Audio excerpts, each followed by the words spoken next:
Hello, my name is Eya Djemai and today we're going to talk and learn more about quadratics. The first question we're going to ask ourselves is, what does the word quadrator mean?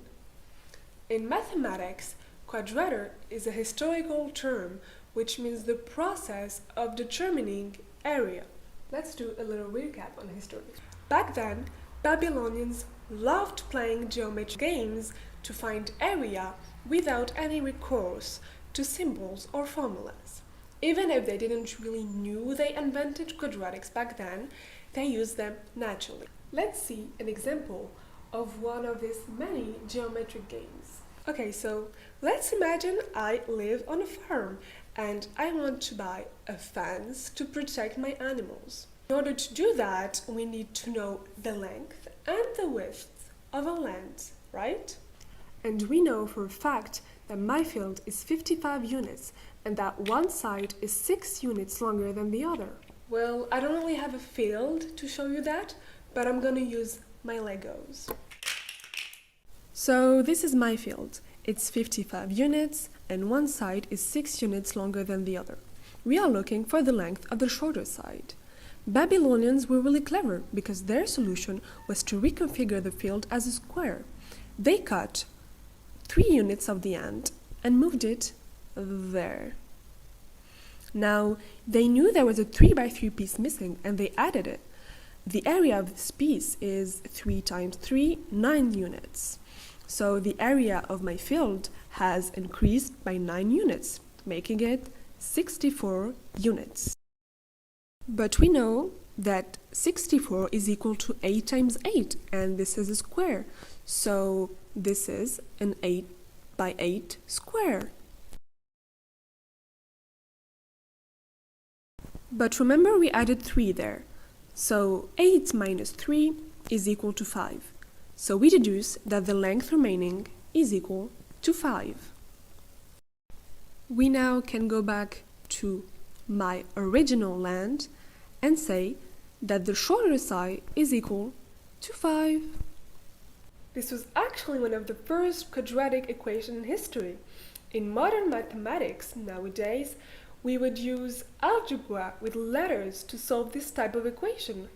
We are looking in this example for the unknown number we have to multiply by itself plus 6 to get 55. And we know that a square is the width times the length is equal to 55 here. So the width is the unknown number x, and the length is x plus 6. So let's try the equation again. So we have x plus 6 times x is equal to 55, which is x squared plus 6x is equal to 55, and x squared plus 6x minus 55 is equal to 0. So let's write it as a function now. F of x is equal to x squared plus 6x minus 55. We now calculate delta, which is equal to 256, and it's greater than the 0, so there are 2 real roots, minus 11 and 5.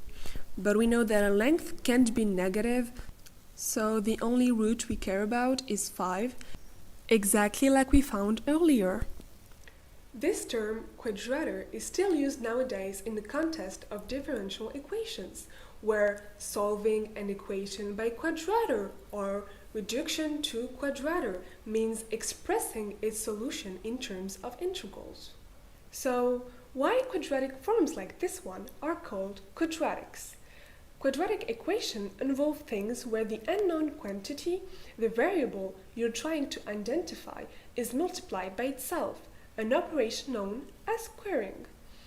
We call this squaring because it gives the area of a square, the area of a square being its side length multiplied by itself. The word quadratics comes from quadratum, the Latin word for square. The quadratic equation, as we know it today, was first discussed and taught by Muhammad ibn Musa al-Khwarizmi, the father of algebra.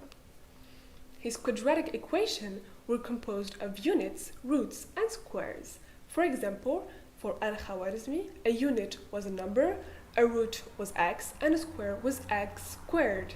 I'm precising that because Al-Khwarizmi mathematics was done entirely in words with no symbol being used. In his famous treatise الكتاب المختصر في حساب الجبر والمقابلة, the pages book on calculation by completion and balancing, Al-Khwarizmi wrote on algebra. He first reduces an equation ax squared plus bx plus c equals 0 and distinguished 6 different forms.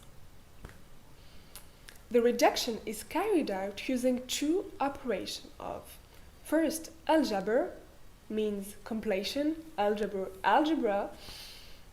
It is the process of removing negative terms from an equation. For example, using one of Al-Khwarizmi's own example, algebra transforms x squared equals 40x minus 4x squared into 5x squared equals 40x. And the second one, al-muqabala, which means balancing, is the process of reducing positive terms of the same power when they occur on both sides of an equation. For example, two application of al-muqabala reduces 50 plus 3x plus s squared equal 91 plus 10x into 21 plus x squared is equal to 7x. Let's finish our quadratic trip with a great question. Why is x the unknown? Why is it not s or v or t? Well, there is this amazing TEDx explaining it, and I'll put the link down below. Thank you for listening, and I hope you enjoyed it.